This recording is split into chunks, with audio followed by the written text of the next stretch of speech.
उसके बाद सतीश जी आपके पास आता हूँ। ये एक तो मतलब एसी कमरे वाली पॉलिटिक्स वहाँ चलती रही बीजेपी की, कुछ किया हुआ है नहीं। आप भी मान रहे हो कि ग्राउंड पे उतना नहीं, या ये डर था कि मैं करूँगा तो मेरे खिलाफ कोई केस ना खुल जाए। केंद्रीय नेतृत्व ने भी कुछ 5 साल बड़ा लंबा समय होता है सर, पार्टी धो पोछ के एकदम नई कर दी जाती है।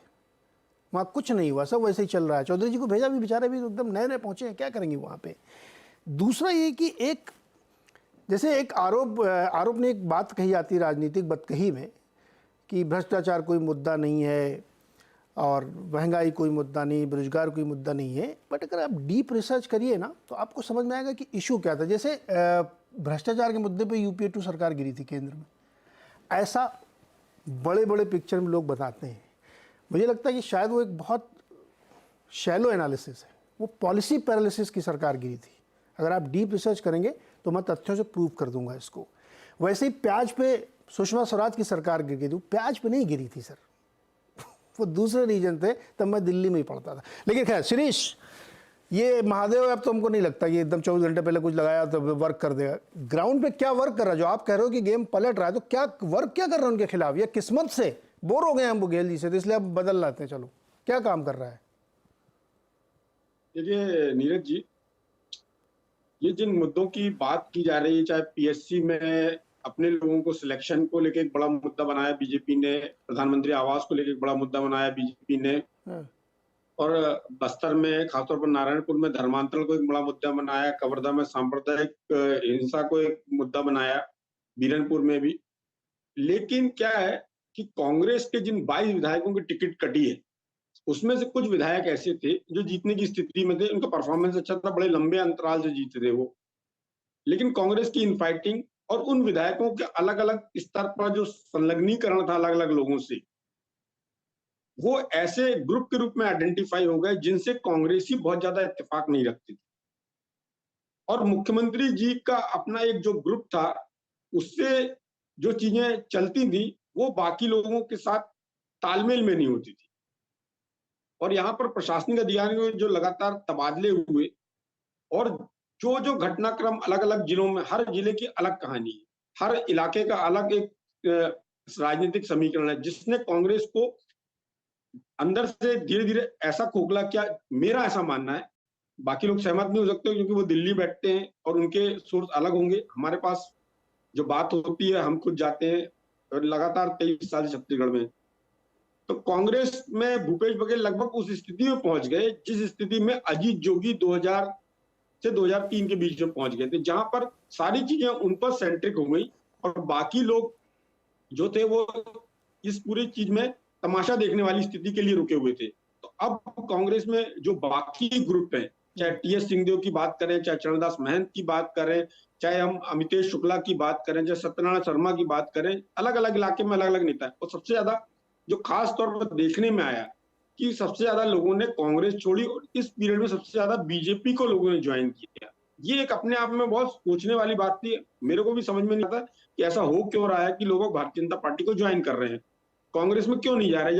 यदि छत्तीसगढ़ स्वाभिमान की बात हो, जो राम वन गमन पर सॉफ्ट हिंदुत्व की बात हो, या फिर धान की जो पॉलिटिक्स है, किसान की जो पॉलिटिक्स है, वो वर्क होती दिखती है। लेकिन साथ साथ जब शराबबंदी वाली बात आती है, साथ साथ जब एक ओबीसी का एक वर्ग है जो मुख्यमंत्री जी से अपने वर्ग का मुख्यमंत्री नहीं होने के कारण नाराज दिखाई देता है, तो कांग्रेस में जो इनफाइटिंग थी, शिरीष, मैं आपके पास दोबारा से आता हूँ।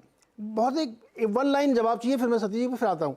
एक तरफ है कि पार्टी का भीतरघात, ग्रुपबाजी, टिकट इनसे नहीं मिले, उनसे नहीं मिले, बीजेपी वाले आ गए, प्रशासनिक अधिकारी भी अपना गलत खेमेबंदी कर रहे हैं। एक तो ये पूरा स्ट्रक्चर है। दूसरी तरफ है कि वो राहुल जी ने 7-8 गारंटी दे दी हैं, बहुत तरह तरह की स्कीम है, राम गमन पथ भी बना दिया, हिंदू का कार्ड भी खेल लिया, सब कुछ है। What is working fine? ये इधर वाला ज्यादा फाइन कर रहा है क्या काम, भीतरघात वाला स्ट्रक्चर? देखिए, आपने एक लाइनर मेरे से जवाब चाहा, नहीं एक्सप्लेन बाद में कराऊंगा मैं, पहले आप एक लाइनर बता दो, फिर बाद में एक्सप्लेन कराएंगे। अभी तो मैं सतीश जी के पास जाना चाहता हूँ। एक लाइन बताइए, क्या ज्यादा वर्क कर रहा है? भीतरघात के कारण दिक्कत में आ रही है वो? दो चीजें, अकेले भीतरघात भी नहीं है। ये मान लीजिए कि कांग्रेस में एकाधिकारवाद ने कांग्रेस का बहुत बड़ा नुकसान कर दिया, जैसा डॉक्टर रमन सिंह जी के टाइम स्थिति बन चुकी थी 2018 में, लगभग वही स्थिति अजीत जोगी के टाइम जो स्थिति बन चुकी थी वही स्थिति दोनों पार्टियों में, जब मुख्यमंत्री का एकाधिकार सभी जगह हो जाए तो फिर पार्टी के बाकी लोग उससे एसोसिएट नहीं होते, और जिसका फायदा हमेशा सामने वाले दल को होता है। जी सतीश जी, एक नई कहानी बता रहे हैं शिरीष जी, जो कि ग्राउंड पे है, कि एक डिफरेंट लेवल पे इश्यूज खड़े हो रहे हैं जिनको शायद राष्ट्रीय मीडिया में हम लोग नहीं देख पाते। 75 तो नाम ले लिया, हमको तो इतना नाम ही नहीं पता छत्तीसगढ़ में इतने नेता भी हैं। देखिए, राष्ट्रीय मीडिया तो क्या क्या देखता और क्या नहीं देखना चाहता उसकी बात छोड़ दीजिए। हाँ, मेरा ये कहना है कि मैं उनकी बातें आंखें खोलने वाली है, क्योंकि वो जमीन पे है, हाँ, तो मैं उसको डिसमिस नहीं कर सकता। ये आप समझ लीजिए। मुझे भी लग रहा है कि जो वो बोल रहे हैं उसमें वो 2-3 जो आपने 2 प्रोपोजिशन रखे, एकाधिकार की समस्या होगी, और वो प्रभुत्व रहेगा। कांग्रेस शुरू से ही ना 5-6 कांग्रेस सब अपना ही कांग्रेस चलाते हैं, वो एक समस्या बनी होगी। दूसरा ये है कि आप देखे होंगे, ये हो सकता है कि भूपेश बघेल अगर वो जमीन पर कितना वो अप्रोचेबल थे नहीं थे हम नहीं जानते, मैं नहीं बोल रहा हूँ कि जानता हूँ, लेकिन उनको आप असम में देख सकते हैं, बिहार में देख सकते हैं, यूपी के चुनाव में देख सकते हैं, आप कहीं भी चुनाव हो तो वही जाते थे, ऐसा लग रहा है। तो ये एक कारण दूसरा हो गया। तीसरा ये भी है कि मेरा ऐसा मानना है, अभी आप लोग बात कर रहे हैं करप्शन की। करप्शन क्या है ना, जब अभाव, लोगों को कमी, लोगों को बेरोजगारी, लोगों को महंगाई आदि आदि दिखता है और उसका ठीकरा वो एक व्यक्ति पर फोड़ते हैं।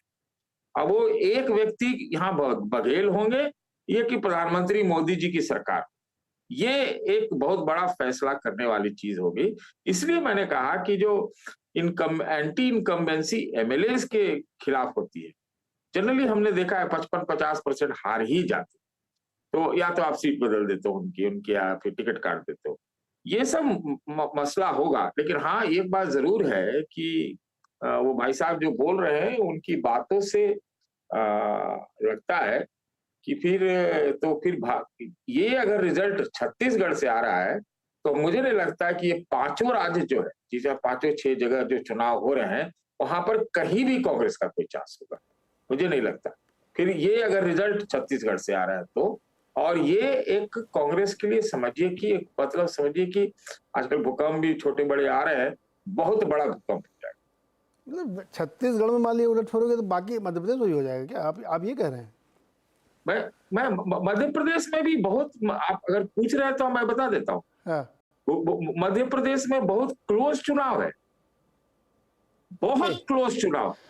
वहां भाजपा से भी 2-3 भारी गलतियां हुई है, वो मैं बोल सकता हूं, लेकिन अगर आप इजाजत दे तो ऐसे नहीं। सर वो ब्रेक के बाद वाले में, अभी नहीं, वो ब्रेक के बाद